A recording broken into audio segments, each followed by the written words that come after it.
What's up, guys? Edward here, Old Place Outdoors, and just want to jump back in here today and talk to you a little bit more about using a mouth call for calling turkeys.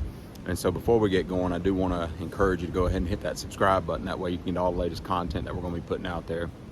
Spring is here and turkey season is just right around the corner. Kicked off last weekend down in Florida, and many of your southern states are getting ready to fire up here in just the next couple of days. Youth season here in Virginia just right around the corner, and so I'm really looking forward to it as always, and looking forward to putting some fresh content out there. So hit that subscribe button, that way you can stay in tune with us.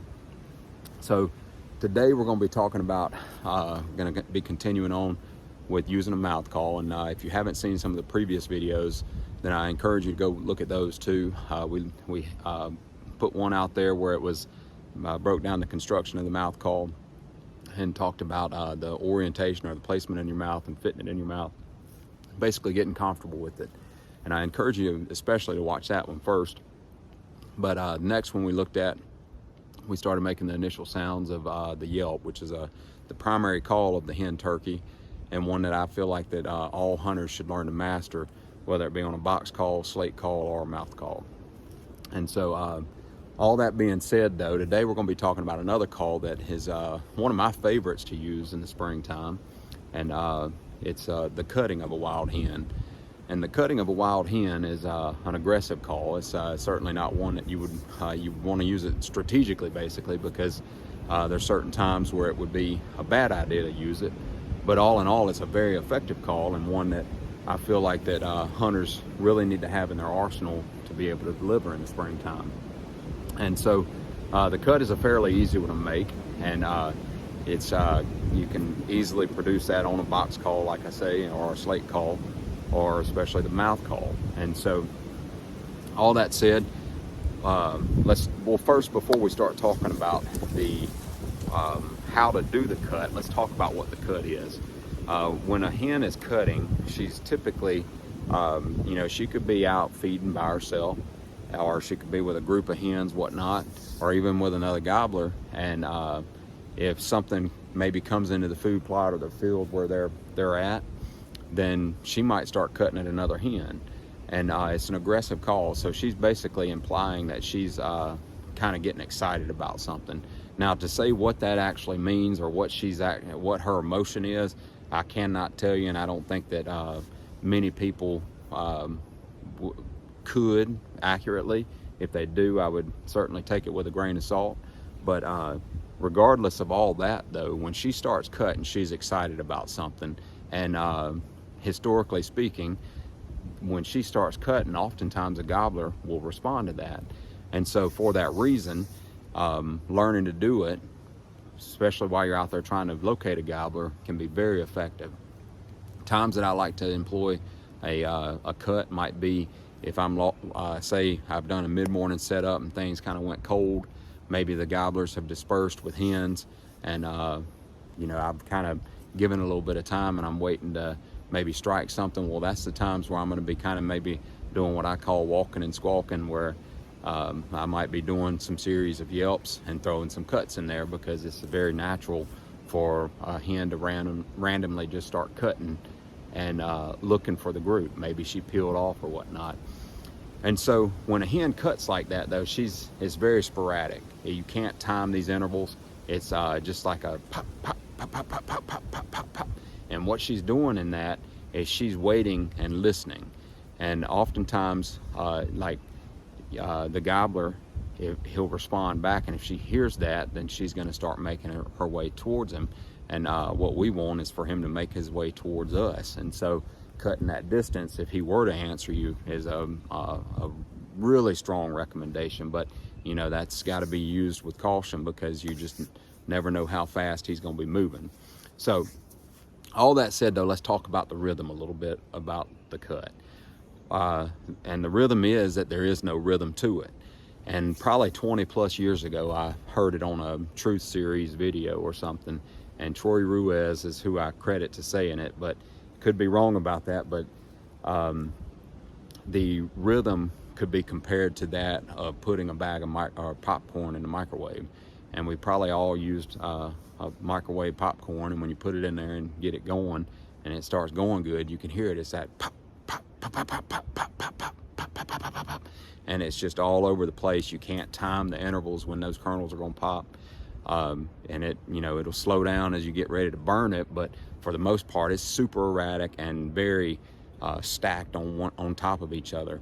But one thing that's very distinct about it is that they're very detached notes. They're sharp cuts, and it's what I like to refer to as staccato.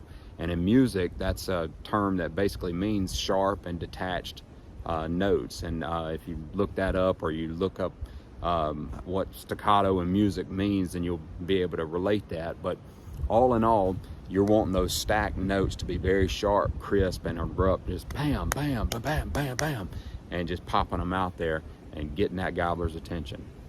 And so I'm going to demonstrate that on the mouth call.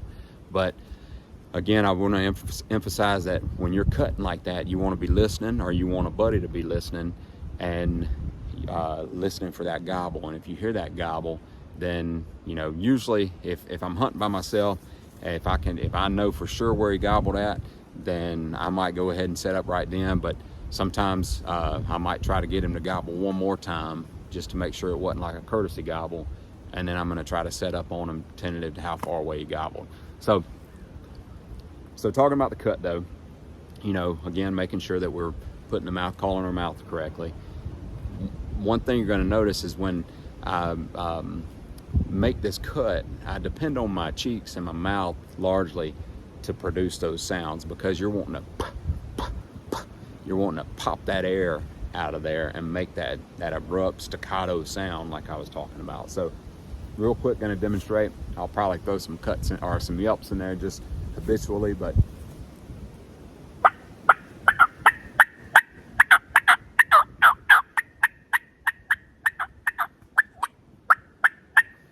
and you can see, if you were watching my mouth, you can see how I can alter the tones of that cut based on the way my cheeks move, my lips, how I force the air out.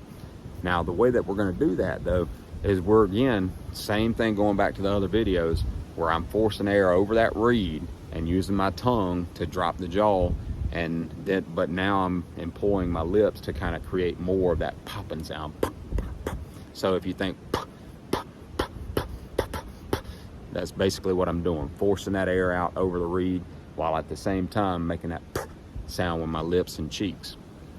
And I say cheeks, but it's more so dependent upon the lips, whereas my cheeks, I can kind of alter my cheek movement in order to kind of maybe carry some tones different ways. But again, just forcing that air over.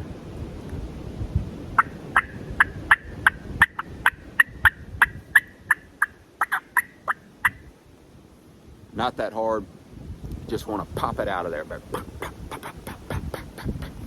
And you'll see, you'll see a lot of callers do this. They'll put their hand up, and that can be twofold. You can use your hand oftentimes to help you, maybe direct sound in certain ways, but I also like it because I can kind of create a little back pressure on my jaw.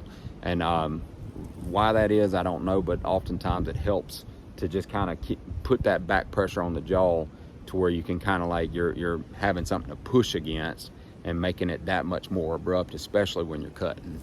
And so just the things to remember is that rhythm mostly. Just think about the popcorn. That's one thing that stuck with me for years and has been very, very helpful, is that staccato rhythm of popcorn. It's pop, pop, pop, pop, pop, pop, pop, pop, pop, pop, pop, pop, pop, pop, pop, pop, pop.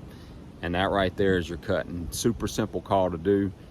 You can alter the sounds in it too. Don't forget to drop your jaw. If you're doing little softer cuts, you can vary the jaw dropping, but for the most part you're wanting to make sure and drop that jaw and make that popping sound, get that air forced out over that reed. Different calls might be different or might be better or for cutting. I typically use the same call throughout the season as far as the mouth call goes, and the same cut, and it's a super versatile call, but everybody's different in that. So some people like to switch it up for different calling sequences. So be practicing that. If you got any questions, drop me a comment below. Be right on top of those, try to answer any of your questions. I want you guys to be practicing those. We just got a few more weeks before we get kicked off here, and so We're going to be having some other videos coming up. We're going to be talking about the purring, and I'm going to get into one of my other favorite calls, which is the whine, or the do-it as a lot of them call it. Some call it just the feeding call. Got a few different names there, but we're going to be talking about those, and that is bar none one of my favorite calls to employ. Really adds some realism. So like I said, drop me a question if you got it below, and hit that subscribe button. That way you can stay in tune with us, and make sure and hit that like button if you like this video. And y'all be practicing calls. It won't be long. We're going to be making them gobble.